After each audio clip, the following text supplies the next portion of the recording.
سلام دوستان. امروز لبه سفره رو میخوام بهتون آموزش بدم. وقتی که کارمون تموم شد اینو به این صورت یه بست میزنیم، میبافیم. من چشمی کار میکنم، حالا شما نمیتونید، میتونید اندازه 10 سانت یا 15 سانت ببافین.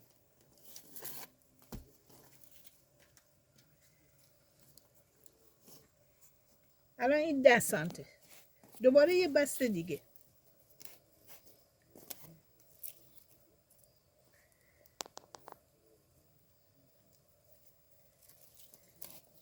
به این صورت.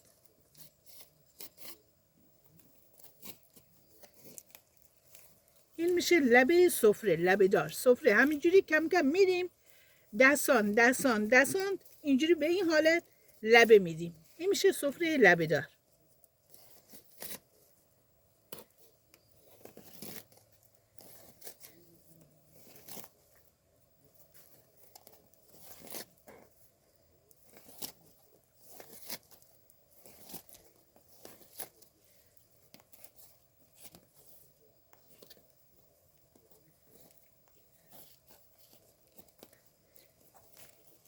به این صورت.